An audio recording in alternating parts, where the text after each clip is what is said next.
उधर रदरफोर्ड का परमाणु मॉडल हुआ था, और क्या था, रदरफोर्ड के परमाणु मॉडल में कमियां हो गया था ना। तू भी कुछ कॉपी वगैरह बनाया है कुछ? जी सर, घर पे तो बनाते रहो ना, तू नहीं बनाया है? कॉपी बना के उसको देखते रहो, क्योंकि जब तैयार रहेगा तभी कुछ मतलब निकलेगा, नहीं तो 9th 10th में बड़ी दिक्कत हो जाएगी। अगर 8वीं का ये चीज आपका नहीं तैयार है तो आपको बड़ी दिक्कत हो जाएगी। देखिए आज हम लोग देखते हैं नील्स बोर का परमाणु मॉडल। नील्स बोर का परमाणु मॉडल, नील्स बोर का परमाणु मॉडल, कहीं कहीं इसको खाली बोर का परमाणु मॉडल कहा जाएगा, बोर का परमाणु मॉडल। परमाणु मॉडल समझ रहे हो क्या होता है? परमाणु मॉडल मतलब क्या होता है कि परमाणु किस तरह का होता है ना। जैसे नई नई गाड़ियां आती हैं, उनका एक मॉडल होता है ना, गाड़ी मॉडल होता है ना, कि मतलब उसमें क्या क्या नया है, क्या क्या कैसे लगा हो, तो मॉडल होता है। ऐसे इसका भी होता है परमाणु मॉडल। इसमें भी परमाणु में क्या क्या कैसे कैसे व्यवस्थित होता है चीजों को बताए, ये बताए कौन बताए? नील्स बोर ने। नील्स बोर ने क्या कहा, रदरफोर्ड ने क्या बताया था कि जो परमाणु होता है, परमाणु में क्या होता है, बीच में नाभिक होता है, नाभिक में क्या होता है, प्रोटॉन होता है, धन आवेश कहाँ होता है, नाभिक में होता है। समस्त भार नाभिक में होता है। जो इलेक्ट्रॉन होता है नाभिक के चारों तरफ क्या करता है, चक्कर लगाता है, चक्कर लगाता है ना। जब चक्कर लगाएगा, गोल गोल ही चक्कर लगाएगा, वृत्ताकार पथ पर ही चक्कर लगाएगा, क्योंकि नाभिक के चारों तरफ चलेगा गोल गोल ही चलेगा ना। इसने उसमें कमी आ गई थी, रदरफोर्ड के परमाणु मॉडल में कमी आई थी। क्या कमी आ गई थी कि वैज्ञानिकों ने ये सोचा कि जो इलेक्ट्रॉन है नाभिक के चारों तरफ जब घूमता रहेगा तो उसका निरंतर क्या करेगा, ऊर्जा का क्या करेगा, उत्सर्जन करेगा ना। ऊर्जा निकलती रहेगी, ऊर्जा निकलने से क्या होगा, उसके पथ की त्रिज्या, इलेक्ट्रॉन के पथ की त्रिज्या क्या होगी, धीरे धीरे कम होते होते होते होते होते कहाँ के गिर जाएगा, नाभिक में। जब नाभिक में आगे गिर जाएगा तो परमाणु का क्या हो जाएगा, विनाश हो जाएगा। परमाणु का विनाश होने का मतलब ब्रह्मांड का विनाश नहीं, पूरा ब्रह्मांड खत्म हो जाएगा। तो इसने क्या किया, इसने बताया, नील्स बोर ने बताया, नील्स बोर ने क्या बताया कि जो उसका धनावेश होता है, समस्त धनावेश, परमाणु का समस्त धनावेश क्या होता है, कहाँ होता है, नाभिक में होता है। तो रदरफोर्ड ने बता ही दिया था ना, समस्त धनावेश यहाँ होता है। मान लो ये परमाणु है आपका, इसने क्या कहा कि जो इलेक्ट्रॉन होता है नाभिक के चारों तरफ एक निश्चित वृत्ताकार पथ पे क्या करता है, इसे घूमता रहता है। इसने भी चीज वही बताया, लेकिन इसने क्या कहा कि वृत्ताकार पथ पे घूमते हुए ऊर्जा का उत्सर्जन नहीं करता। देखो इस तरह से ना, वृत्ताकार पथ पे ऐसे घूमता रहता है और घूमते हुए क्या नहीं करता, ऊर्जा का उत्सर्जन नहीं करता है। इसमें ये चीज जो बताया, इसमें उसने भी यही चीज बताया था, किसने, रदरफोर्ड ने बताया था, वृत्ताकार पथ पे चलता है। लेकिन वो यही बात नहीं बताया था कि जो इलेक्ट्रॉन होता है ऊर्जा का उत्सर्जन नहीं करता। इसने कहा, बोर्स ने कहा कि जो इलेक्ट्रॉन होता है नाभिक के चारों तरफ क्या करता रहता है, वृत्ताकार पथ पे घूमता रहता है, और निश्चित वृत्ताकार पथ पे घूमता, निश्चित कक्षा होती है इलेक्ट्रॉन की। इसमें कई कक्षाएं होती है, एक कक्षा नहीं होती है, कई कक्षाएं ऐसे होती है। सभी कक्षाओं में क्या करता है, इलेक्ट्रॉन घूमता है। इसमें कोई और इलेक्ट्रॉन घूमेगा, इसमें कुछ कोई और इलेक्ट्रॉन घूमेगा, इसमें कोई और इलेक्ट्रॉन, ये नहीं होता है कि ये इलेक्ट्रॉन यहाँ भी आकर के घूमने लगे ना।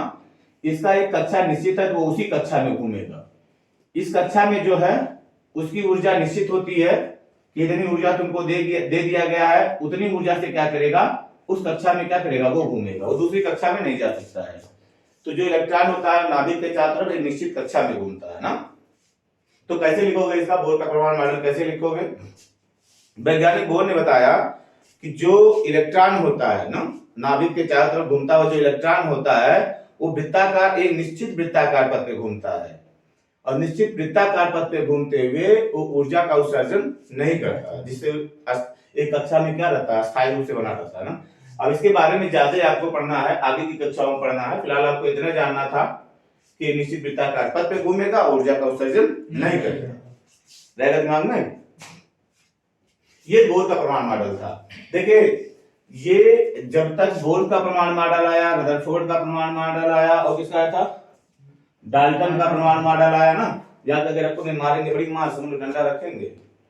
डाल्टन का परमाणु आया। इन तीनों में क्या नहीं पता था, किस चीज का उत्पत्ति किस चीज का ज्ञान नहीं हुआ था उस समय तक? न्यूट्रॉन की। न्यूट्रॉन का ज्ञान नहीं हुआ था, इसलिए प्रोटॉन को माना गया कहाँ? नाभिक में, और इलेक्ट्रॉन को माना गया नाभिक के चारों तरफ वृत्ताकार पथ में घूम रहा है ना। बस मेरा 1932 में क्या किया? 1932 में किसने खोजा था? जेम्स चैडविक ने। जेम्स चैडविक ने किसकी खोज किया था? न्यूट्रॉन की। जब न्यूट्रॉन की खोज किया तो न्यूट्रॉन पे कौन सा आवेश होता है? कोई आवेश नहीं।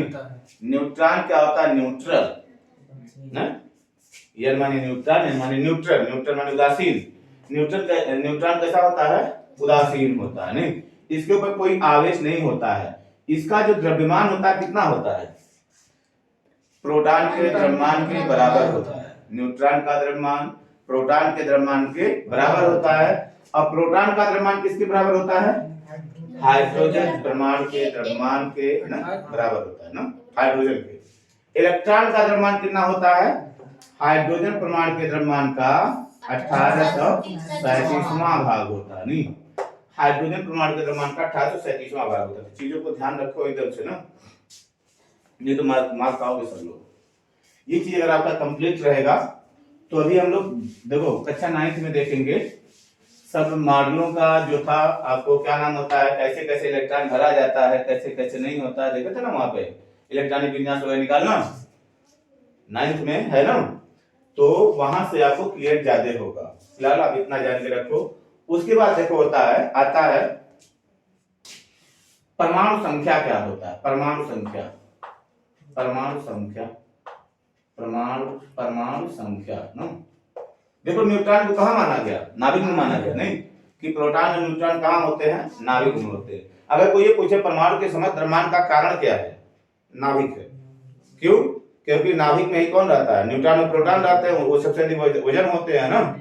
जब सबसे अधिक वजन होते हैं तो ये कहा जाता है कि जो परमाणु का समस्त द्रव्यमान, लगभग समस्त द्रव्यमान होता है, वो कहाँ होता है? नाभिक में होता है। किसके कारण होता है? प्रोटॉन और न्यूट्रॉन के कारण। दिमाग में रखो ये चीज। परमाणु संख्या ना, परमाणु संख्या क्या होता है? इसको बोलते हैं एटॉमिक नंबर। एटॉमिक नंबर क्या होता है? परमाणु संख्या क्या होता है? नहीं, देखो परमाणु संख्या, इसको किसी भी तत्व क्या होता है? तू बता। जो समान प्रकार के परमाणु से मिलकर, हाँ, ऐसे अणु होते हैं जो समान प्रकार के परमाणुओं से मिलकर बने होते हैं, उन्हें क्या कहते हैं? तत्व। तू उदाहरण बताओ, तत्व का उदाहरण बताओ आपको। जैसे H+H, हाँ, H+H H2 बनेगा ना, तो क्या हो जाएगा? तत्व हो जाएगा। चलो ठीक है, ध्यान रखो एक चीज को। अब देखो परमाणु संख्या, एटॉमिक नंबर क्या होता है? क्या होता है एटॉमिक नंबर? परमाणु में उपस्थित प्रोटॉनों की संख्या को। देखो किसी परमाणु में उपस्थित प्रोटॉनों की संख्या को हम लोग क्या कहते हैं? परमाणु संख्या कहते हैं। जितने प्रोटॉन होंगे ना, उसी को हम लोग क्या कह देंगे? परमाणु संख्या या परमाणु क्रमांक। इसको परमाणु क्रमांक भी कहते हैं ना, परमाणु क्रमांक भी कहते हैं। परमाणु क्रमांक होता है जो परमाणु किसी तत्व में उपस्थित, किसी परमाणु में उपस्थित प्रोटॉनों की संख्या को हम लोग परमाणु क्रमांक कहते हैं। याद रखेंगे,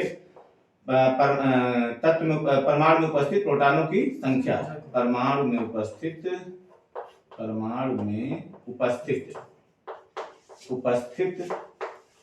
प्रोटॉनों की संख्या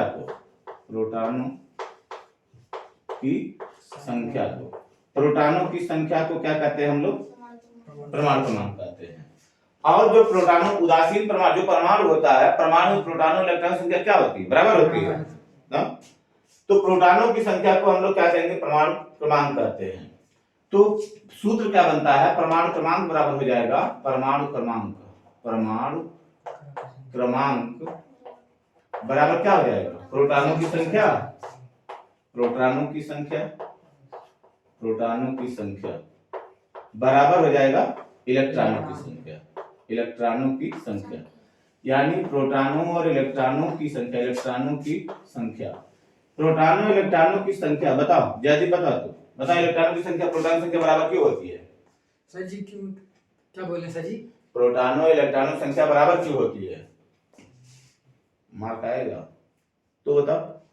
प्रोटॉनों और इलेक्ट्रॉनों की संख्या बराबर क्यों होती है? तो मतलब क्योंकि नाभिक में होता है। मारेंगे दांत टूट जाएगा ना। तो बता दी, क्योंकि परमाणु क्या होता है, विद्युत उदासीन होता है। उदासीन कब होगा? उदासीन मान लो पर आवेश जीरो होता है। आवेश जीरो कब होगा? जितना धन है उतना ऋण है, जितना प्रोटॉन है उतना क्या हो, इलेक्ट्रॉन है। प्रोटॉनों इलेक्ट्रॉनों की संख्या बराबर क्यों होती है? प्रोटॉनों इलेक्ट्रॉनों की संख्या इसलिए बराबर होती है क्योंकि परमाणु क्या होता है, विद्युत उदासीन होता है। विद्युत उदासीन होने के कारण, परमाणु की विद्युत उदासीन होने का प्रोटॉन इलेक्ट्रॉन की संख्या क्या होती है, बराबर। यानी धन और ऋण की संख्या क्या होती है, बराबर होती है। आएगा समझ में? याद रखो, नहीं कल से डंडा रखेंगे, समझ लो। देखो अब ये हो जाएगा आपका ए। देखो परमाणु क्रमांक को, किसी भी तत्व को हम लोग शो कैसे करते हैं, शो करते हैं। मान लो कोई तत्व है ना, कोई तत्व है x, इसका परमाणु क्रमांक यहाँ होता है और यहाँ पे होता है द्रव्यमान संख्या, या इसको परमाणु भार कहते हैं ना। ये परमाणु भार है, ये क्या है, परमाणु क्रमांक है। इसको परमाणु भार कैसे करते हैं? ये भार है। भार कहाँ रखा जाता है? सिर पे। नहीं, भार सिर पर रखा जाता है, यानी जो ऊपर रखा जाता है वो क्या है, भार है। भार माने द्रव्यमान ना। यहाँ पे साधारण भाषा में समझेंगे, भार माने द्रव्यमान। कभी भी भार को हम लोग गोड़ में बांध के नहीं चलते, नहीं। अगर मान लो हमको क्या नाम है, बोरा लेके जाना है, बोरा में कुछ भरा हुआ है, तो उसको पैर में बांध के नहीं चलेंगे। कहाँ रख के चलेंगे? माथा पे रख के चलेंगे, नहीं। तो जो इस तत्व के माथा पर है वो क्या है, भार है, ये द्रव्यमान संख्या है ना। अब आपसे देखो, ये तो हो गया परमाणु क्रमांक हो जाएगा। बता पाओगे परमाणु क्रमांक? तो बताएगा, सरीखों की तरह बैठा है, बताएगा नहीं। तो बता परमाणु क्रमांक क्या होता है? परमाणु क्रमांक या परमाणु संख्या क्या होता है? क्या होता है? परमाणु में उपस्थित प्रोटॉनों की संख्या क्या होता है? मारेंगे बगी जाएगा। परमाणु में उपस्थित प्रोटॉनों की संख्या को हम लोग क्या कहते हैं? परमाणु क्रमांक कहते हैं। क्या रहेगा जी, बता। परमाणु में उपस्थित प्रोटॉनों की संख्या को, या नाभिक में उपस्थित प्रोटॉनों की संख्या को हम लोग क्या कहते हैं? परमाणु संख्या कहते हैं या परमाणु क्रमांक कहते हैं। फिर देखो पूछा जाएगा द्रव्यमान संख्या, नहीं, द्रव्यमान संख्या हम लोग किसे कहते हैं? द्रव्यमान संख्या, द्रव्यमान संख्या इसको बोलते हैं एटॉमिक नंबर, एटॉमिक वेट बोलते हैं, नहीं, एटॉमिक मास बोलते हैं। एटॉमिक मास या एटॉमिक वेट भी हम लोग कहते हैं इसको।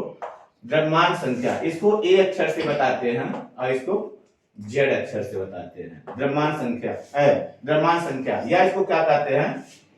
परमाणु भार, परमाणु भार इसको कहते हैं। याद रहेगा, परमाणु भार क्या होता है? परमाणु भार परमाणु में उपस्थित प्रोटॉन तथा न्यूट्रॉन की हाँ, संख्या। नाभिक में उपस्थित, नहीं, किसी तत्व के नाभिक में उपस्थित प्रोटॉनों और न्यूट्रॉनों की संख्या के योग को, प्रोटॉनों और न्यूट्रॉनों की संख्या के योग को क्या कहते हैं? परमाणु भार या द्रव्यमान संख्या। नहीं, प्रोटॉनों और न्यूट्रॉनों की संख्या, समझ आ रहा ना। किसी परमाणु की, परमाणु ये है, परमाणु का नाभिक है, नाभिक में कौन कौन रहेगा? प्रोटॉन और न्यूट्रॉन। इलेक्ट्रॉन कहाँ रहेगा? बाहर वृत्ताकार पथ पे घूमेगा। तो यही जो प्रोटॉनों और न्यूट्रॉनों की संख्या होती है वही क्या होती है? द्रव्यमान संख्या होती है। ताकि इसका परिभाषा कैसे लिखोगे इसका? परमाणु के नाभिक में उपस्थित, परमाणु के नाभिक में उपस्थित, परमाणु के नाभिक में उपस्थित प्रोटॉनों तथा न्यूट्रॉनों की संख्या को, प्रोटॉनों तथा न्यूट्रॉनों की संख्या को, प्रोटॉनों तथा न्यूट्रॉनों की संख्या को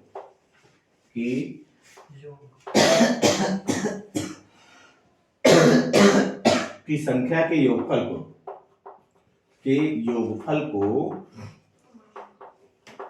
क्या कहते हैं? परमाणु भार या द्रव्यमान संख्या कहते हैं ना। परमाणु भार या द्रव्यमान संख्या कहते हैं। परमाणु भार या द्रव्यमान संख्या कहते हैं। द्रव्यमान संख्या ना, परमाणु भार या द्रव्यमान संख्या कहते हैं। बात समझ में आया? अब देखो ये तो हो गया द्रव्यमान। अब इसका सूत्र अगर हमको लिखना होगा क्या लिखेंगे? द्रव्यमान संख्या बराबर लिखेंगे द्रव्यमान संख्या या परमाणु भार ना। हम द्रव्यमान संख्या इसको लिख रहे हैं, द्रव्यमान संख्या Z बराबर हो जाता है क्या? प्रोटॉनों की संख्या धन न्यूट्रॉनों की संख्या। प्रोटॉनों की संख्या धन न्यूट्रॉनों की संख्या होता है ना। ये तो हो गया इसका द्रव्यमान संख्या हो गया, याद रहेगा। मान लो लिखा गया है 17Cl35 लिखा नहीं, 17Cl35 लिखा गया है। बात समझ में आ रहा है? 17Cl35। चलो बता दे द्रव्यमान संख्या कितनी है इसकी? 35 है। जो ऊपर लिखा हो क्या है? द्रव्यमान संख्या या परमाणु भार। बात समझ में आ रहा है ना? ऊपर वाला परमाणु भार, ये क्या है? नीचे वाला 17 क्या है? परमाणु क्रमांक है। नहीं, ये परमाणु क्रमांक है या परमाणु संख्या है। बात समझ आएगा? तू समझ रहा है? बता द्रव्यमान संख्या कितना उसका? 35 है। नहीं, ऊपर वाला है। अब परमाणु क्रमांक कितना है? ये भाई बात समझ में आया है ना? तो इसको आप लोग नोट बनाइएगा, अभी नहीं बनाएंगे, अभी बनाएंगे बहुत लेट लग जाएगा। इसको देख करके तब बनाओगे, बहुत टाइम जाएगा। देखो वैसे भी 2 दिन से आप लोग पढ़े नहीं। उधर क्या था? तेरस था, आज धनतेरस है जी। प्रतियां धनतेरस है अभी नहीं, अभी दिवाली दूर है। नहीं, धनतेरस कहाँ से आया? अभी बहुत दूर है। धनतेरस आएगा तब बिजी हो जाएगा। तूने बिजी होता है? तुमको नहीं आता है? नहीं आता है, थोड़ा आता है ना। हाँ, तो उतना करने बिजी नहीं होगा। चलो ठीक है, सीखना चाहिए, वो सब चीज बढ़िया है ना। देखो 17Cl35 लिखा है। चल बता परमाणु क्रमांक कितना है उसका? 17Cl35। हाँ, परमाणु क्रमांक कितना है? 35। ये नीचे वाला परमाणु क्रमांक, ये वाला भार होता है, भार नहीं, भार होता है। बात समझ में आ रहा है? तो मान लो अगर हम ये पूछे कि बताओ इसका परमाणु संख्या कितना है? परमाणु संख्या कितना हो जाएगा? 17। और द्रव्यमान संख्या, द्रव्यमान संख्या बराबर है 35 है ना। अगर हम ये पूछे प्रोटॉनों की संख्या कितना होगा? 17। प्रोटॉन संख्या कितना होगा? 17 है, क्योंकि जितना प्रोटॉन उतना उसका परमाणु संख्या होता है। नहीं तो P बराबर कितना हो जाएगा? 17। इलेक्ट्रॉनों की संख्या कितना होगा? 17 है। जितना प्रोटॉन उतना इलेक्ट्रॉन। क्यों? अभी बताया, जितना प्रोटॉन इलेक्ट्रॉन, क्योंकि परमाणु क्या होता है? उदासीन होता है। इसलिए प्रोटॉनों इलेक्ट्रॉनों की संख्या बराबर है। धन और ऋण की संख्या क्या होगी? बराबर। न्यूट्रॉनों की संख्या आपसे पूछा जाएगा। न्यूट्रॉन, अब देखो प्रोटॉनों की संख्या प्लस न्यूट्रॉनों की संख्या बराबर कितना है? 35। प्रोटॉनों की संख्या न्यूट्रॉनों की संख्या कितनी है? 35। क्योंकि जो द्रव्यमान संख्या होता है प्रोटॉन और न्यूट्रॉन संख्या के योगफल की क्या होता है? बराबर। क्या नाखून चबा रहा है? बराबर कितना हो जाएगा? ये कितना हो जाएगा? 35 होगा। बस समझ में आया? प्रोटॉनों और न्यूट्रॉनों की संख्या का योगफल कितना होता है? 35। इसलिए आपको न्यूट्रॉनों की संख्या जब पूछा जाएगा तो द्रव्यमान संख्या में से हम लोग प्रोटॉनों की संख्या क्या करेंगे? घटा देंगे। तो 35 माइनस कितना? प्रोटॉन संख्या कितना जाएगा? 17 बराबर कितना आएगा? 17 गुना 34 18 कितना आएगा? 18। न्यूट्रॉनों की संख्या कितना हो जाएगा? 18। समझ में आया? मान लो लिखा गया है, मान लो ऐसे लिखा गया है 11 सोडियम, मान लो 19 लिखा है। नहीं, 11 सोडियम 19 लिखा है। बस समझ में आया? अब इसमें अगर पूछा जाएगा परमाणु संख्या कितना है? ए बराबर, परमाणु संख्या इसको बोलते हैं ना, इसको परमाणु संख्या बोलेंगे। परमाणु संख्या कितना हो गया? 11। और द्रव्यमान संख्या कितना है? जेड बराबर 19। प्रोटॉनों की संख्या कितना है? 11, जितना परमाणु संख्या होगा। नहीं, और इलेक्ट्रॉनों की संख्या 11, न्यूट्रॉनों की संख्या, तो जेड में से हम लोग पी को घटा देंगे, जेड माइनस पी, या जेड माइनस ए कर दो तो भी है, इसको घटा दो ना, तो इसको जेड माइनस ए भी कर सकते हो, पी भी कर सकते हो। जेड माइनस ए कितना हो जाएगा? जेड का मान कितना? 19 माइनस 11 कितना हो जाएगा? 8 हो जाएगा। न्यूट्रॉनों की संख्या कितना होगा? 8। समझ में आया? समझ में आ रहा है कुछ? चलो आप निकालो 7n 14, 7n 14 पहला। दूसरा आप लोग निकालोगे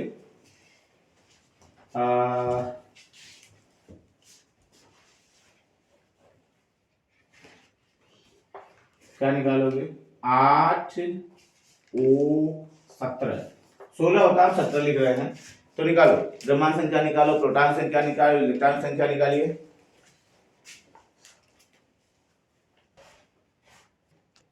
देखो एक उदाहरण हम लोग देखते हैं फिर तुमको समझाते हैं। लिखा है 2Ha4, 2Ha4 नहीं हीलियम है ये ना, हीलियम है। बताओ इसका परमाणु क्रमांक कितना है? याद है तो बताओ। 2 है। द्रव्यमान संख्या कितना है? 4। पर दिमाग लगा बेटा, नहीं दिमाग लगाएगा तो काम घबरा जाएगा। समझ में आ रहा है? धीरे देखो, कोई लोग पहले तेज नहीं होते हैं, नहीं धीरे धीरे धीरे धीरे काम करते जाते तब आता है। अब दिमाग लगेगा नहीं करोगे, दिमाग पेंटिंग जेबी में रखवा नहीं थैली में से निकाला तो काम बनेगा। देखो ये क्या हो जाएगा परमाणु क्रमांक, ये क्या हो जाएगा द्रव्यमान संख्या या परमाणु भार। समझ रहा है? ए का मान कितना हुआ 2 और जेड का मान कितना हुआ 4 हो गया। समझ में आया? प्रोटॉनों की संख्या बराबर कितना हो जाएगा 2। क्यों? जितना परमाणु क्रमांक उतना प्रोटॉन। इलेक्ट्रॉनों की संख्या बराबर क्या हो जाएगा 2। क्यों? जितने प्रोटॉन उतना इलेक्ट्रॉन। न्यूट्रॉनों की संख्या बराबर हो जाएगा Z माइनस ए, Z माइनस ए। Z का मान क्या -2 बराबर 2। समझा? नहीं समझ रहा? तो तेज बोलो, धीरे बोलेगा तो नहीं समझ में आएगा, तेज तेज बोलना चाहिए। नहीं 1H1 लिखा है, हाइड्रोजन है ना, हाइड्रोजन है। चल बता, तू बता इसका परमाणु संख्या कितना है? द्रव्यमान संख्या? प्रोटॉन कितना है? प्रोटॉन 1 होगा। इलेक्ट्रॉन कितना होगा? 1। न्यूट्रॉन कितना होगा? न्यूट्रॉन 0। बड़ा बढ़िया है जी, बहुत बढ़िया समझ रहा है। तू कक्षा 3 में पढ़ता है, कुल जान रहा है नहीं? हाँ आशीर्वाद है। समझ रहा है? कितना आसान है जी। देखो तू मंद मंद मछली मुस्काता है, इसे घबरा रहा है। मोच में मत मुस्काओ, खुल के हंसो, दांत एकदम दिखना चाहिए। नहीं जब हंसो तो खुल के हंसो तब आएगा। बस में आ रहा नहीं? देखो ये क्या हो जाएगा परमाणु क्रमांक, ये क्या हो जाएगा परमाणु भार। समझ आ रहा है? तो ए बराबर कितना 1, जेड बराबर कितना 1, पी बराबर कितना 1, जितना जेड जितना ए उतना पी। ई बराबर कितना 1, एन बराबर कितना जेड माइनस ए। जेड का मान 1, जेड का मान 1 और इसका मान 1 बराबर कितना 0। समझा? दोनों पन से आगे निकलेगा। देखो अब क्या करेंगे हम लोग, ये तो हो गया नहीं। अब एक चीज और आता है आयन, नहीं के आयन, के आयन, आयन नहीं आयन होता है नहीं। कौन बताएगा आयन क्या होता है? अच्छा देखो एक चीज देखो, जो परमाणु होता है, परमाणु जो परमाणु होता है ये क्या होता है नाभिक होता है। नाभिक में जितना धन होगा उतने ऋण होगा नहीं, इलेक्ट्रॉन उतने होंगे ना। जितने प्रोटॉन, अगर 4 प्रोटॉन हैं कितने होंगे 4 ही क्या होंगे इलेक्ट्रॉन। जितने प्रोटॉन उतने इलेक्ट्रॉन। बस समझ में आ रहा? अगर मान लो एक इलेक्ट्रॉन निकल जाए नहीं तो कै इलेक्ट्रॉन बचे 3 इलेक्ट्रॉन बचे नहीं, और क्या टू बचा 4 प्रोटॉन। बस समझ में आ रहा? जब 3 इलेक्ट्रॉन बचे तो किसकी संख्या अधिक हो गई प्रोटॉन की संख्या नहीं। 3 इलेक्ट्रॉन 3 प्रोटॉन खा जाएगा। 3 इलेक्ट्रॉन 3 प्रोटॉन खाएगा, मैं न्यूट्रल कर देगा, उदासीन ना। तो बचेगा, अब इसे मान लो, इसे लिख लो -3 और प्लस कितना 4 बराबर कितना आएगा +1 आएगा ना, +1 आएगा। समझ में आ रहा है? तो ये जो परमाणु था नहीं, अब अगर इसमें से एक इलेक्ट्रॉन निकल गया तो जब एक इलेक्ट्रॉन निकल जाता है तो परमाणु पे कौन सा आवेश आ जाएगा? धन आवेश आएगा। एक इलेक्ट्रॉन निकलेगा धन, इलेक्ट्रॉन निकलने का मतलब पी का मान क्या हो गया? बढ़ गया नहीं? बात समझ में आ रहा है ना?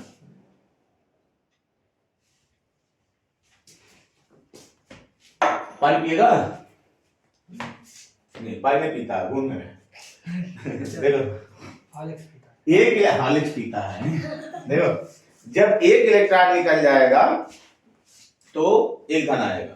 बात समझ में आ रहा है? जब क्या होगा? 2 इलेक्ट्रॉन निकल गए इसमें से, मान लो इसमें से 2 इलेक्ट्रॉन निकल गए, इलेक्ट्रॉन जो इसमें 4 था, इसमें से 4 इलेक्ट्रॉन थे ना, 2 इलेक्ट्रॉन निकल गए, 2 इलेक्ट्रॉन निकल गए, कितना बचा? 2 इलेक्ट्रॉन बचा। तो परमाणु पे कौन सा आवेश आएगा? धन 2 नहीं, 2 प्रोटॉन अधिक है ना। बस हमारा अगर मान लो यही था, 4 2 इलेक्ट्रॉन था, 4 2 प्रोटॉन था ना, 4 2 प्रोटॉन था। बस हमारा इस प्रोटॉन कभी नहीं निकलता है ना। एक इलेक्ट्रॉन मान लो इसमें आ गया, एक इलेक्ट्रॉन आ गया, कौन बढ़ गया? इलेक्ट्रॉन बढ़ गया ना। क्या इलेक्ट्रॉन हो गए? 5। तो -5 में से -5 में 4 जोड़ो कितना आएगा? -1 आएगा। -5 में 4 जोड़ेंगे कितना आएगा? -1। ऐसे में आ रहा है ना? तो -1 आ गया ना, -1 आ गया। तो इस तरह से क्या हो गया? अब इसके ऊपर क्या आ जाएगा? -1 आएगा। 2 इलेक्ट्रॉन आ जाएंगे इसमें तो -2। यानी क्या होता है? यदि किसी परमाणु में इलेक्ट्रॉनों की अधिकता हो जाए, नहीं, अगर इलेक्ट्रॉन बाहर से आ जाते हैं परमाणु में, परमाणु कैसा हो जाता है? बोका होगा। इलेक्ट्रॉन जब परमाणु में आएगा तो इलेक्ट्रॉन की संख्या बढ़ जाएगी नहीं बढ़ जाएगी? पहले दोनों बराबर था ना। इलेक्ट्रॉन जब बाहर से अंदर आ गया तो इलेक्ट्रॉन की संख्या बढ़ गई, तो परमाणु क्या हो गया? ऋणावेशित हो गया। अगर परमाणु में से इलेक्ट्रॉन निकल जाए क्या हो जाएगा? धनावेश। परमाणु क्या हो जाएगा? धनावेश। धनावेशित रहता है। तो ये जो धनावेशित और ऋणावेशित परमाणु बचते हैं उन्हीं को हम परमाणु नहीं कहते हैं, क्या कह देते हैं? आयन। आयन नहीं। तो जब किसी परमाणु में क्या होते हैं? इलेक्ट्रॉन आ जाते हैं अथवा इलेक्ट्रॉन निकल जाते हैं तो परमाणु पर जो परमाणु पे क्या आ जाता है? आवेश आ जाता है। इसी आवेशित परमाणु को ही क्या कह दिया जाता है? आयन। आवेशित परमाणु को ना। बस समझ में आ रहा है? मान लो तुम बताओ कोई परमाणु है, उस पे धन 2 का आवेश है, नहीं, कोई परमाणु उसके ऊपर धन 2 का आवेश है, तो बताओ उसमें से इलेक्ट्रॉन निकले हैं कि उसमें इलेक्ट्रॉन आए हैं? धन 2 का आवेश है उसके ऊपर, तो उसमें से इलेक्ट्रॉन निकले हैं कि इलेक्ट्रॉन निकले? उसमें से इलेक्ट्रॉन निकल गए हैं। धन 2 का आवेश है ना, यानी धन 2 का आवेश का मतलब क्या हुआ? प्रोटॉनों की संख्या बढ़ गई है नहीं? प्रोटॉन की संख्या कब बढ़ेगी? जब इलेक्ट्रॉन निकल जाएगा। देखो जो नाभिक होता है, नाभिक में जो प्रोटॉन होते हैं और प्रोटॉन, नाभिक में कौन सा? प्रोटॉन। प्रोटॉनों को किसी भी विधि द्वारा हम लोग बाहर नहीं निकाल सकते, अथवा प्रोटॉन को बाहर से कहां नहीं ला सकते हैं? अंदर। समझ में आ रहा ना? यानी कि प्रोटॉन को डिस्टर्ब नहीं किया जा सकता है। प्रोटॉन डिस्टर्ब करेगा परमाणु पगला जाएगा। करा हाँ, हंसा कर थोड़ा सा। परमाणु में, परमाणु देखो नाभिक, परमाणु के नाभिक में से प्रोटॉन, मान लो कोई कह दे कि नाभिक में 4 प्रोटॉन डाल दिया, बताओ नाभिक कैसा होगा? कह तो बोका है, नाभिक प्रोटॉन डालेगा कैसा? नहीं, नाभिक प्रोटॉन नहीं डालेंगे ना। कुछ क्रियाएं होती हैं जिसमें प्रोटॉन क्या होते हैं? निकलते हैं। वो आपको बारे में पढ़ना है, आगे जाके पढ़ना है। देखो, तो प्रोटॉन डिस्टर्ब नहीं होगा ना, किसी परमाणु से प्रोटॉन डिस्टर्ब नहीं होगा। कौन डिस्टर्ब होगा? इलेक्ट्रॉन। इलेक्ट्रॉन बाहर निकलेगा धनावेश, इलेक्ट्रॉन अंदर आएगा ऋणावेश। नहीं, अगर क्या नाम है किसी परमाणु पे ऋण द्वि आवेश है तो परमाणु में क्या इलेक्ट्रॉनों की कमी है, अधिकता है? अधिकता है। क्या इलेक्ट्रॉनों की? 2 अधिक इलेक्ट्रॉन, 2 अधिक हो गए ना। समझ में आ रहा है? देखो, अब जैसे मान लो, मान ली तो आयन समझ जाओ। आयन क्या होते हैं? जब किसी परमाणु में से इलेक्ट्रॉन निकल जाते हैं अथवा परमाणु में इलेक्ट्रॉन आ जाते हैं तो परमाणु क्या हो जाता है? आवेशित हो जाता है। नहीं, देखिए, जो परिभाषा होना चाहिए, परिभाषा कभी भी रखना नहीं चाहिए, नहीं, समझना चाहिए। और जरूरी नहीं है जो मान लो अगर क्लास में आपको लिखाया जाता है, नहीं, या हम ही लोग क्या करेंगे लिखाएंगे, तो उसको हूबहू वही याद नहीं करना चाहिए कि ये लिखा गया है परमाणु की, परमाणु का होता है, कोई भी चीज है रटोगे जब तो कहीं अगर का आया है, का की जगह के बोल दिए, पूरा परिभाषा भुला जाएगा, उसके आगे वाला भूल जाएगा। नहीं, इसलिए कोई रटना नहीं चाहिए। अब ऐसे देखो, अब ऐसे दिमाग में अगर बैठ गया तो उसको अपने हिसाब चाहे जैसे लिख दो ना।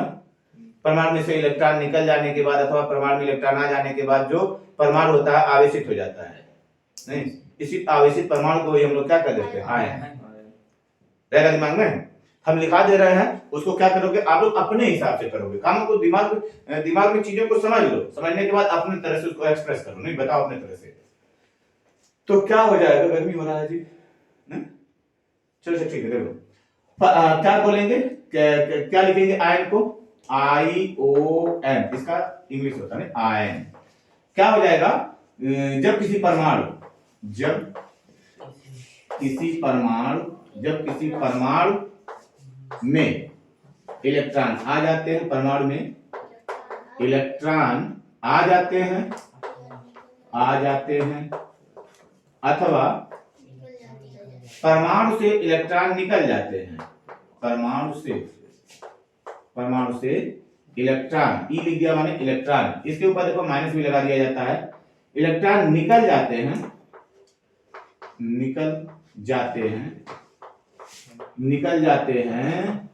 तो परमाणु क्या हो जाता है? आवेशित हो जाता है। तो परमाणु आवेशित हो जाता है, परमाणु चार्ज हो जाता है, इसको कहते हैं चार्ज हो जाता है, आवेशित हो जाता है, परमाणु आवेशित हो जाता है। इसी आवेशित परमाणु को ही, इसी, देखो चीजों को ध्यान से पढ़ो, समझो, इसी आवेशित परमाणु को ही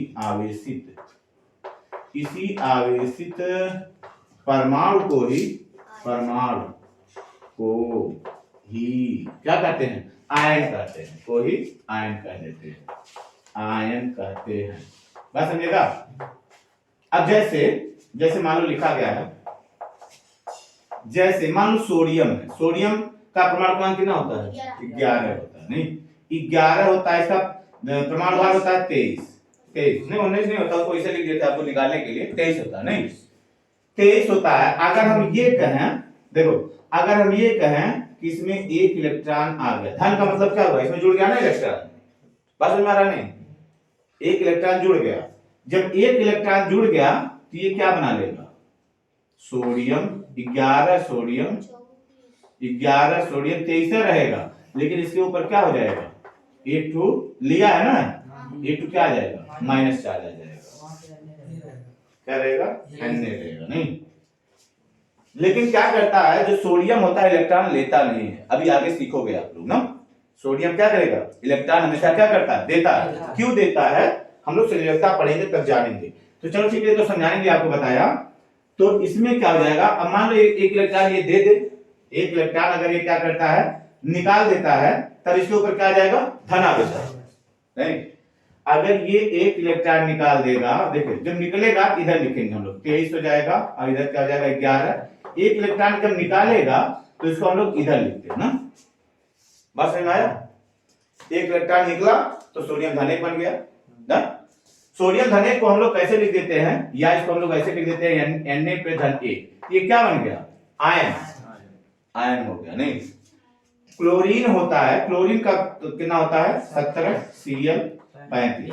नहीं, ये क्या करता है, इलेक्ट्रॉन लेता है, नहीं वो इलेक्ट्रॉन देता है, ये इलेक्ट्रॉन लेता है। वो क्यों देता है, ये क्यों लेता है, इसके बारे में जब हम लोग पढ़ेंगे, संयोजकता पढ़ेंगे। संयोजकता अभी तो आपने ज्यादा नहीं है, संयोजकता जब हम लोग ऊपरी क्लास में आएंगे तब सीखेंगे बढ़िया। नहीं, यहाँ खास संयोजकता का डेफिनेशन आपने कक्षा 8 में दिया है। तो 17 Cl35 क्या करेगा, अगर एक इलेक्ट्रॉन लेगा क्या आएगा इसके ऊपर, क्या आएगा, ऋण आ जाएगा। 17 Cl35 पर क्या आ जाएगा, ऋण आवेश आ जाएगा। या इसको हम लोग कैसे लिख देंगे, या इसको क्लोरीन के ऊपर क्या लिख देंगे, -1 ना, समझ ना। ये क्लोराइड आयन बन जाता है, इलेक्ट्रॉन निकल जाने के बाद ये क्लोराइड आयन बन जाता है ना।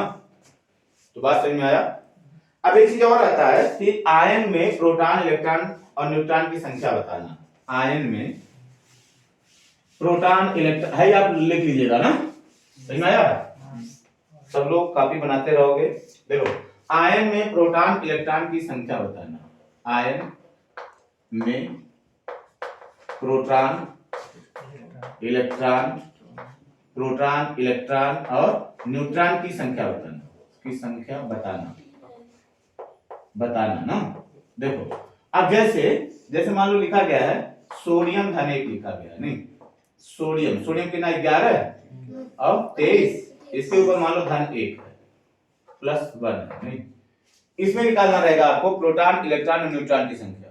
क्या प्रोटॉन होगा इसका, ए बराबर कितना है 11, जेड बराबर कितना है 23, समझ में आया। प्रोटॉन कितना होगा 11, इलेक्ट्रॉन कितना होगा, एक इलेक्ट्रॉन इसने दिया है। धनेक है ना, यहाँ पे धनेक का मतलब क्या किया, एक इलेक्ट्रॉन दिया, समझ में आ रहा है। तो इलेक्ट्रॉन की संख्या कितना हो जाएगा, 11 - 1 बराबर 10। नहीं समझ में आएगा। अरे धनेक लगने का मतलब क्या हुआ, उसने एक इलेक्ट्रॉन दिया है ना। उसके बाद मान लो लिखा है ये इलेक्ट्रॉन, न्यूट्रॉन की संख्या कितना होगा, वही होगा 23 - 11, 23 में से 11 घटा दो, कितना बचेगा 12। न्यूट्रॉन की संख्या हो जाएगा 12, समझ में आ रहा है। अगर मान लो लिखा है, एक एग्जांपल और देखते हैं। अगर मान लीजिए लिखा गया 17 Cl35 ना, इसके ऊपर एक चार्ज बना हुआ है, बात तो समझ में आया। ऋण एक चार्ज बना हुआ है, इसका एक बराबर कितना होगा जी, 17 और जेड बराबर 35, समझ में आ रहा है। तो बताओ प्रोटॉन कितना होगा, पी बराबर कितना होगा, पी बराबर 17 और ई बराबर कितना होगा 16, अरे 18 इसमें एक इलेक्ट्रॉन देखो माइनस है ना, माइनस माने क्या हुआ, इलेक्ट्रॉन ले लिया, इलेक्ट्रॉन तभी तो इसके ऊपर माइनस बनाया है ना। इलेक्ट्रॉन लिया, पहले इलेक्ट्रॉन कितना था 17, अब कितना हो गया 18। तो 17 + 1 बराबर 18 जो इलेक्ट्रॉन है। न्यूट्रॉन कैसे होंगे 35 - 17, न्यूट्रॉन की संख्या नहीं बदलेगी, कितना हो जाएगा 18। यहाँ कैसे लिखते हैं, अच्छा सोडियम का नहीं, कुछ समझ में आ रहा है। अच्छा आप लोग निकालो 8O16 -2 पहला। दूसरा निकालोगे 20 कैल्शियम Ca40 पर +2 निकालो। ए निकालो, जेड निकालो, प्रोटॉन संख्या, इलेक्ट्रॉन संख्या सब निकालिए। देखिए अब हम लोगों को क्या देखना है, ये तो हो गया ना, आयन हो गया, आयन समझ में आ गया। उसके बाद आपसे कहा जाएगा समस्थानिक क्या होते हैं ना। समस्थानिक क्या होते हैं, संभारिक क्या होते हैं। समस्थानिक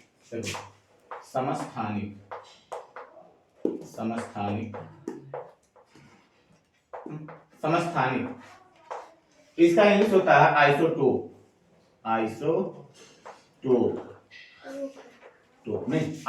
होता है। समस्थानिक क्या होते हैं, याद है, बताया था मैंने।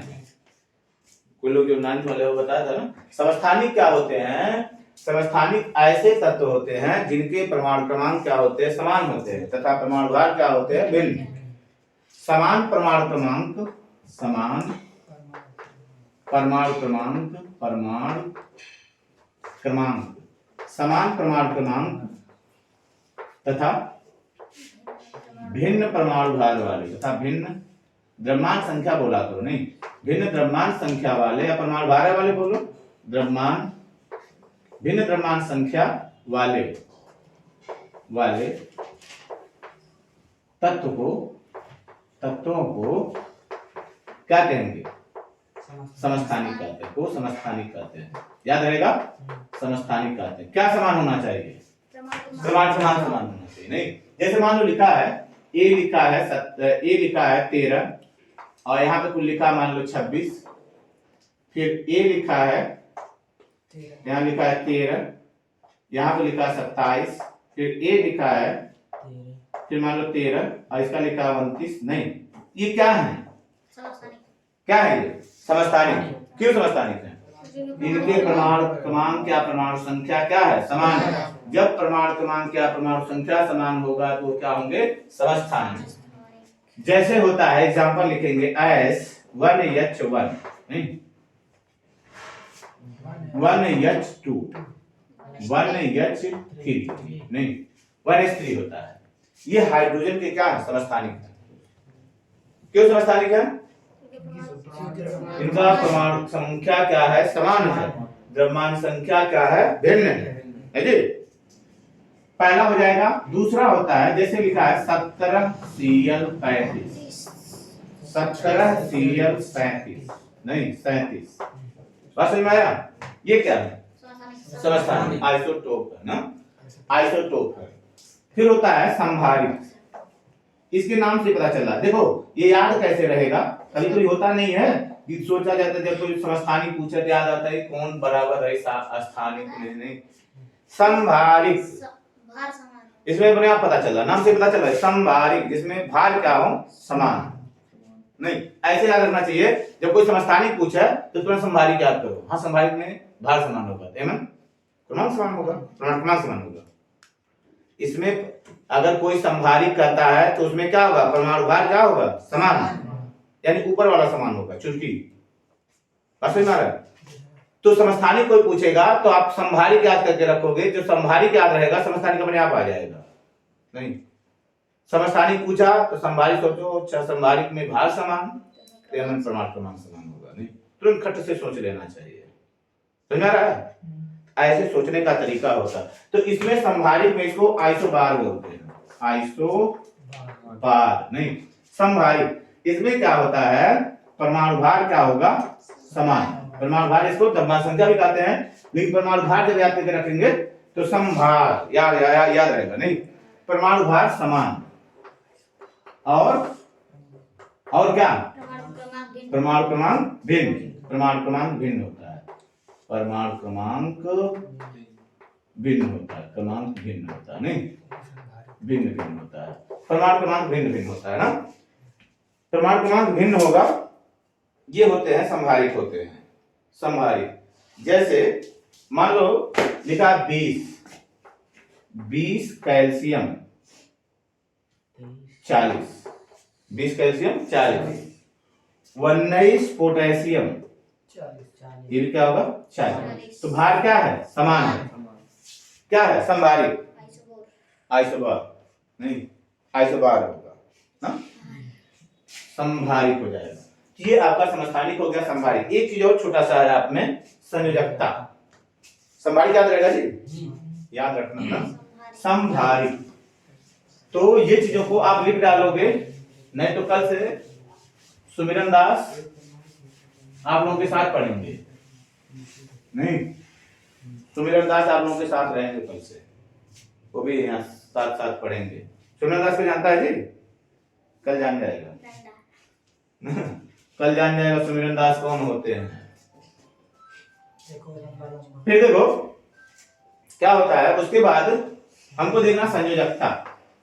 संयोजकता नहीं, संयोजकता। नहीं, इसका इंग्लिश होता है वैलेंसी। वैलेंसी शायद यही होता है। अब स्पेलिंग हमको नहीं आता, अंग्रेजी कमजोर है मेरा। नहीं, वैलेंसी संयोजकता किसे कहते हैं? तो संयोजकता का खूब ज्यादा हमको खूब पढ़ना संयोजकता के बारे में। वहां खूब ज्यादा पढ़ना है, खूब कम पढ़ना नहीं, बहुत थोड़ा पढ़ना है। संयोजकता माने क्या होता है? तत्वों को संयोग करके यौगिक जो बनाने की क्षमता होती है। नहीं, बस समझ में आ रहा ना? तत्वों को संयोग करके यौगिक बनाने की जो क्षमता होती है उसी को हम लोग क्या करते हैं? संयोजकता। संयोजकता या इस किताब में आगे दिया गया है, इसको जान के रखेंगे। संयोजकता किसे कहते हैं? संयोजकता हाइड्रोजन परमाणुओं की वह संख्या होती है जो किसी तत्व से क्या करती है? संयोग करती है। देखो संयोजकता को याद रखोगे। संयोजकता हाइड्रोजन परमाणुओं की वह संख्या होती है। हाइड्रोजन किसी तत्व की संयोजकता, ऐसे लिखो, किसी तत्व की संयोजकता, किसी तत्व की संयोजकता हाइड्रोजन परमाणुओं की वह संख्या होती है। हाइड्रोजन परमाणुओं की वह संख्या होती है। हाइड्रोजन परमाणुओं की वह संख्या होती है कि वह संख्या होती है, हाइड्रोजन परमाणुओं की वह संख्या होती है जो उस तत्व के, किस तत्व के? इस तत्व के, जो उस तत्व के एक परमाणु से संयोग करता है। एक परमाणु से संयोग करता है। परमाणु से संयोग करता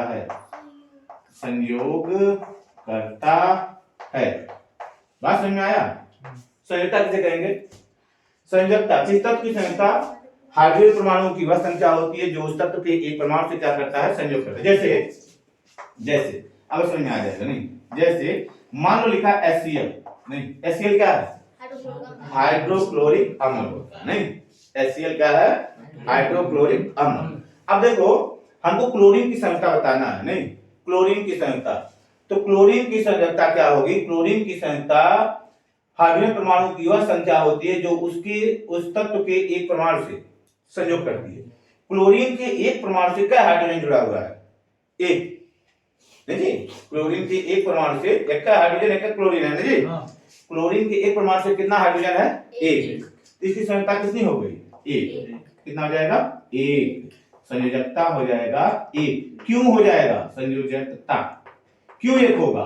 क्योंकि क्लोरीन से एक हाइड्रोजन जुड़ा हुआ है। किसी तत्व से जितने हाइड्रोजन जुड़े होते हैं, संयोजकता का कई परिभाषा हम लोग पढ़ेंगे। नहीं, बहुत परिभाषा पढ़ेंगे। किसी तत्व के एक परमाणु से जितने हाइड्रोजन जुड़े होते हैं वो इसकी क्या होती है? संयोजकता। आप ऐसे भी याद करके रखोगे, ये जरूरी नहीं है डिफिनेशन रख के रखो। नहीं, आप ऐसे याद करके रखोगे, किसी तत्व के एक परमाणु से जितने हाइड्रोजन जुड़ते हैं, नहीं, एक परमाणु से जितने हाइड्रोजन जुड़े होते हैं वो इसकी क्या होती है? संयोजकता। जैसे मान लो लिखा है, ये तो पहला हो गया, H2O लिखा। नहीं, H2O। नहीं, बात समझ में आ रहा है? ऑक्सीजन की संख्या कितनी होगी? 2 होगी। ऑक्सीजन के एक परमाणु से क्या हाइड्रोजन जुड़े हुए हैं? 2। ऑक्सीजन के एक परमाणु से 2 हाइड्रोजन जुड़े हैं। जी, ऑक्सीजन अकेला है, दूसरा है, तो ऑक्सीजन की संख्या कितनी हो जाएगी? O की संयोजकता बराबर कितना हो जाएगा? 2। समझ में आया? तो ऐसे ही क्या होता है, आपको कई तत्वों का निकालना रहेगा ना। HI अगर लिखा, हाइड्रोजन आयोडाइड लिखा, आयोडीन का कितना होगा? 1 होगा। नहीं, क्यों होगा? आयोडीन का कितना हो जाएगा? 1। क्यों होगा? क्योंकि आयोडीन से क्या हो रहा है? आयोडीन के एक परमाणु से एक हाइड्रोजन जुड़ा है। आयोडीन के एक परमाणु से एक हाइड्रोजन जुड़ा है, इसलिए आयोडीन की संख्या कितनी होगी? 1 होगी ना। इस संख्या की एक परिभाषा है। वास्तव में अगर हम लोग को मान लो ये निकालना हो, सोडियम क्लोराइड लिखा गया है NaCl, नहीं, या मान लो लिखा गया है, लिख दिया गया है KCl लिख दिया गया, नहीं, या CaCl2 लिख दिया गया, नहीं। अब इसमें हाइड्रोजन कहीं आ रहा है? नहीं आ रहा है। तो ये जो वैज्ञानिक ने बनाया, ये जो संयोजकता का परिभाषा दिया, खाली किसके लिए दिया? जिस तत्व से हाइड्रोजन जुड़ा होगा उन्हीं के लिए दिया था। वास्तव में सबकी संयोजकताएं होती है ना, तो बाद में ये संयोजकता का परिभाषा क्या हो गया, फेल हो गया, फेल हो गया। इसलिए आगे और संयोजकता का परिभाषा दिया गया है, उसको हम लोग ऊंचे क्लासों में देखेंगे। ये कौन सा क्लास है, नीचा क्लास है।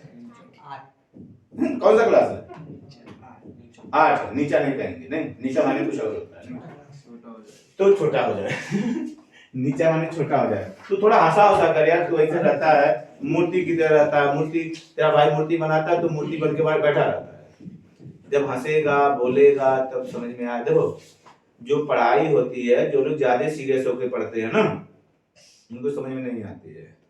जो सीरियस होकर ज्यादा बैठते हैं हमेशा शरीफ बनने की कोशिश करते हैं, बड़े शरीफ ना रे बाबू तो ऐसा नहीं, हंसते बोलते रहेंगे तो खूब समझ में आएगा। एक दूसरे से पूछिए भी, एक दूसरे से पूछते भी रहोगे। चलिए ठीक है, तो फिर मिलते हैं नेक्स्ट वीडियो में। ये आपका एक चैप्टर कंप्लीट हुआ। अगला चैप्टर जो होगा इसमें देखा अभ्यास वगैरह आप लोग करिएगा। अगला चैप्टर बता दें, अगला चैप्टर हम लोग देखेंगे, क्या नाम होता है देख लें, खनिज एवं धातु। नहीं, बहुत बढ़िया चैप्टर है, कक्षा 10 में इसका उपयोग है, खनिज एवं धातु। कक्षा 8 का चैप्टर खत्म होता है। मिलते हैं नेक्स्ट वीडियो में।